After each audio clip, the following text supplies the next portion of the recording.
everybody, Sunday again.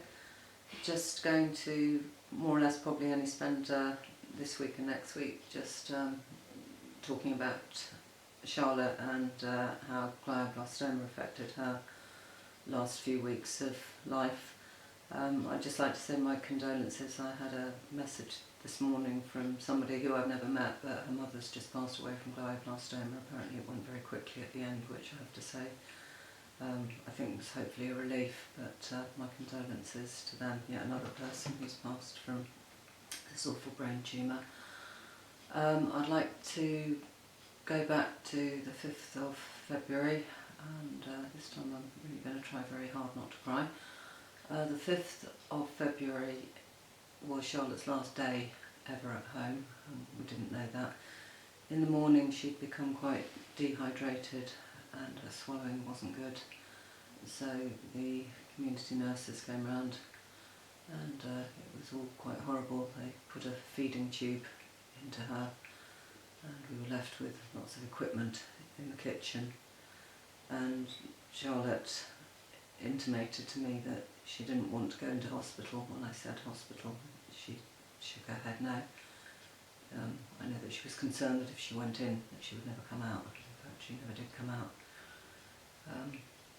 She spent the day in bed, lying down and having to try and swallow this feeding tube. It was all rather unpleasant. In the evening she became very unwell, and she intimated to me that it was time to go to hospital. And they had everything in place, everything was ready. All we had to do was pick up a phone and make a phone call. Everything had been done.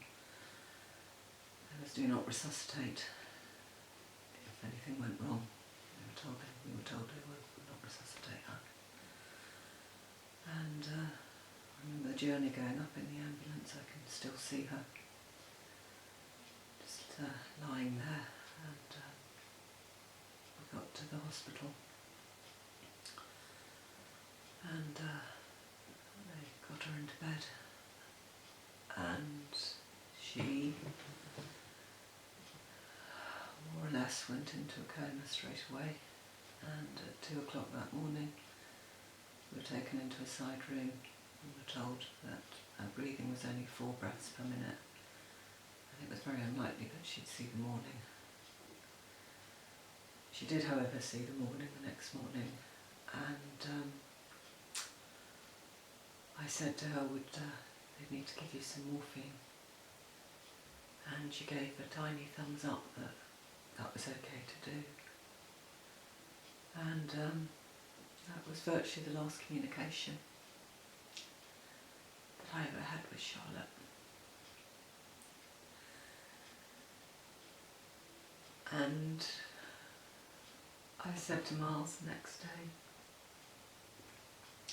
to go and see his sister and to say goodbye to her, because it was imminent, her death. And he spent a bit of time with her on his own, talking to her. And he then left. And in fact, actually I'll sum it up now, what happened. And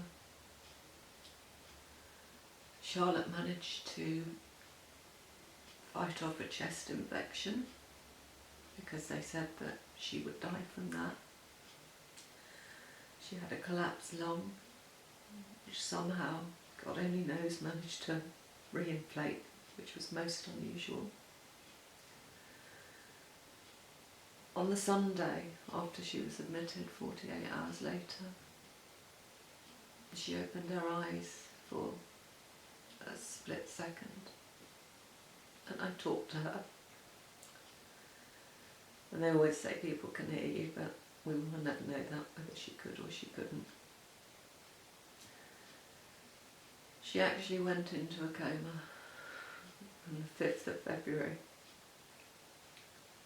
to the 24th of February. And in the morning, on the 24th of February, there was no urine output. and her skin had gone mottled blue, her feet were cold. Her kidneys had packed up, her body was basically shutting down. Well, my husband was out with Miles and I phoned him to say that he needed to get to the hospital. And he came across straight away. And at 3 minutes past 1, she took her last breath. And that was it, really. Body was then taken to a hospice, and the following day my husband and I went to see her, and she looked peaceful and calm, and I never went back. I didn't want to see her again, and I just had a look of her hair.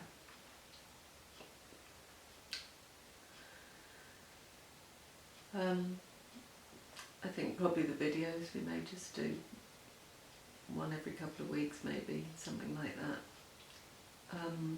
And I suppose one thing I would like to talk about, I suppose, is life after Charlotte and the grief process and how difficult it is. And it is difficult.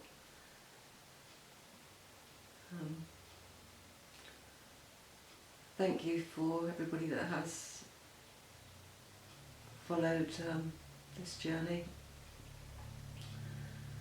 and the charity is it's going well, so it's given me a real focus and to do in Charlotte's name, and hopefully, you know, brain cancer will come a bit more to the forefront of cancers. I do certainly hope so. Anyway, thank you again for all your support. Thank you. Bye.